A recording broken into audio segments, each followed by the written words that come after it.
The breast chain on this collar here is very rare.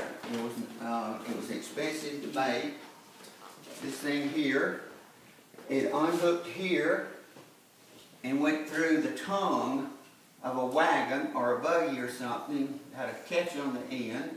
And this thing went through that, came back up and hooked in here, and that's what held your wagon tongue up. This is the old scales out of the old cotton, one of the old cotton gins at Cross Hill.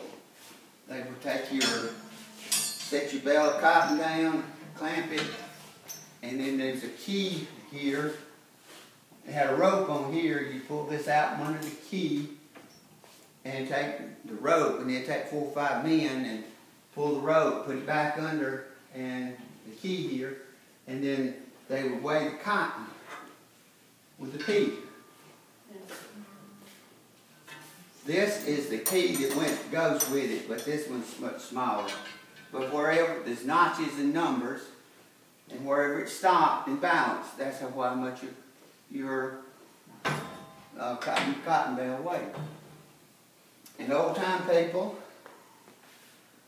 young pullets, they'd lay anywhere. And they would try to get them to lay in a hen nest. So they'd put a false egg in it. So we have our hen nest with our false egg in it.